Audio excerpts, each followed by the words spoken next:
let's focus on Europe first.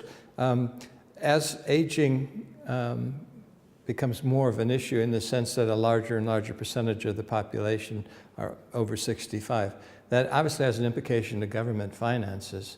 Are governments addressing what is likely to be the impact on their finances from an aging population and the social programs that people are expecting? Aging has two effects. A smaller number of children means that our expenses for family policy, but also for education, are not growing to the same extent as they would if there would still be a baby boomer generation around in our educational system. So there are savings in the younger generation, at least relative to the GDP development. And on the other hand, a larger number of elderly citizens means usually a higher expenditure on pensions, on healthcare, and on a few other age-related issues, like daycare or mobile care that comes to your home. Now, I think there are two caveats. The one caveat is the pension age is not related to biology, but is related to a legal system that defines pensionable age either at a given age or in terms of years that you have contributed to a pay-as-you-go system. So this is something that can be changed. There is popular resistance to it, but the general trend in Europe is to increase actual retirement age, but also to have a higher statutory retirement age. Which is logical as life expectation increases to have a later retirement age? So it's kind of logical. Still yet, life expectancy usually grows more quickly than governments are able to adapt retirement age. So this favors retirement and pension systems like in Scandinavia that have a demographic factor built in, so where the adjustment is made automatically. The other caveat is that there is no functioning labor market for elderly citizens in many parts of Europe.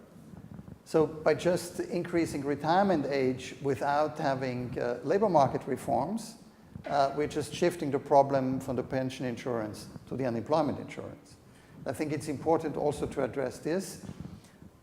A higher retirement age where people actually really work longer and then retire later, so contribute for more years into the system and take out during a smaller period of time, is something that requires a different wage curve over a life cycle. So not so steep increases related to age or to tenure with a certain employer. It also requires a much higher training effort, because if you are 60, on average, you have left the school system some 40 to 45 years ago, and the knowledge that you acquired during your educational period usually is no longer valid, or at least part of this knowledge is no longer valid. So the question is how to bring fresh knowledge into the brains and how to bring fresh motivation into the hearts and minds of people whom we expect to work longer. So the question is about incentive structures on the one side, but it's also about keeping people productive and employable on the other hand. As the EU has become more harmonized, has there been a movement toward labor reform or more flexibility in terms of labor, or is it still pretty much stuck in the old systems where there isn't that flexibility necessary to adjust to demographic changes?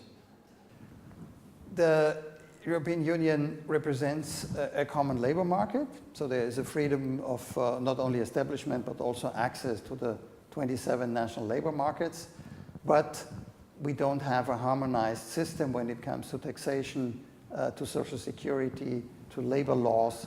This is still in the realm of the 27 member states, and there's not much of an harmonization going on.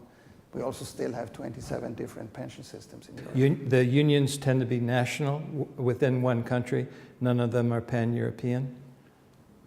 The union acts as national players, but so do the employers' associations. I think that's the same.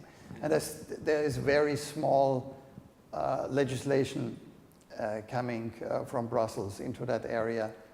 The role of unions and employers when it comes to pension or to retirement systems is very small at European level, but still very strong at national or member state level.